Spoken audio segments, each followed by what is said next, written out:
happy to be joined right now by Judge Stephen Rhodes, U.S. Bankruptcy Court for the Eastern District of Michigan. Recently retired. Congratulations on that. Thank you. But here he is working again today, giving Yes. a lot of great insight today.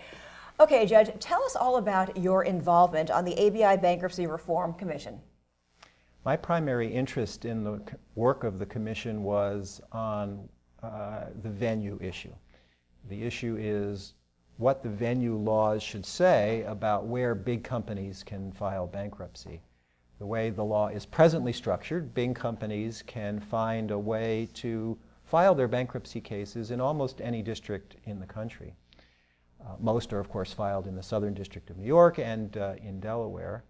And my position was that the venue laws should be reformed and changed to require big companies to file bankruptcy in the district where their principal place of business is located. Okay, but the Commission decided to go the other way, to keep things the way they are. What was your biggest argument for changing this? Well, I'm not sure I can identify one big argument, but I did suggest at least four arguments. The Supreme Court has held for a long time that the purpose of venue laws is to minimize unfairness and inconvenience and prejudice to the other parties in the case.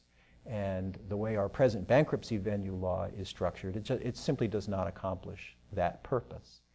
I'm also very concerned about a little bit of an esoteric concept called judicial legitimacy.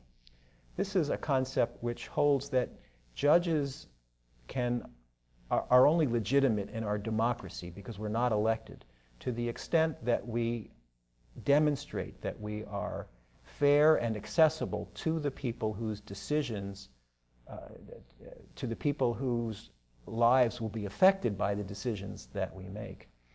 And our present venue laws impair that because if a case is filed, for example, in New York or Delaware and it impacts people in other states, it impairs the legitimacy of that process and impairs by impairing the access to that process. I was also concerned that the process for changing venue that the law does allow is ineffective and inefficient. It's ineffective because such motions are rarely made and judges rarely change venue on their own motion.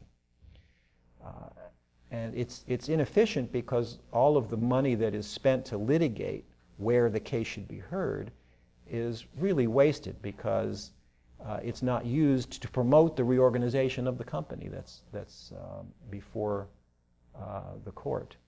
And finally, and perhaps most importantly, I'm concerned about this process of law shopping.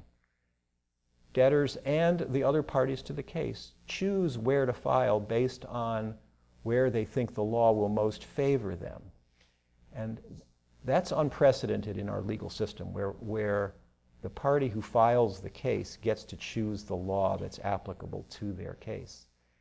The law that's applicable to the case ought to be the law where the principal place of business of the enterprise is.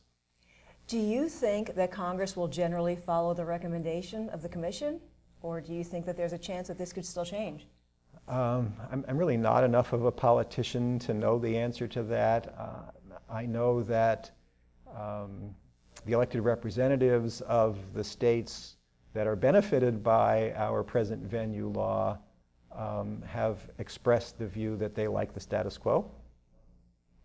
Now, whether that will make it more challenging to reform venue, I don't know, because there are representatives who do favor reform.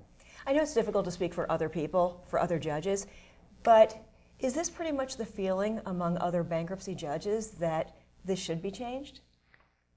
I think I can state with some degree of confidence that outside of the Southern District of New York and the District of Delaware, most bankruptcy judges would favor reform. Interesting. All right, well, we're going to have to pay close attention to this and see where it goes. Thank you so much for your expertise today, and congratulations on your retirement. You're welcome, and thank you.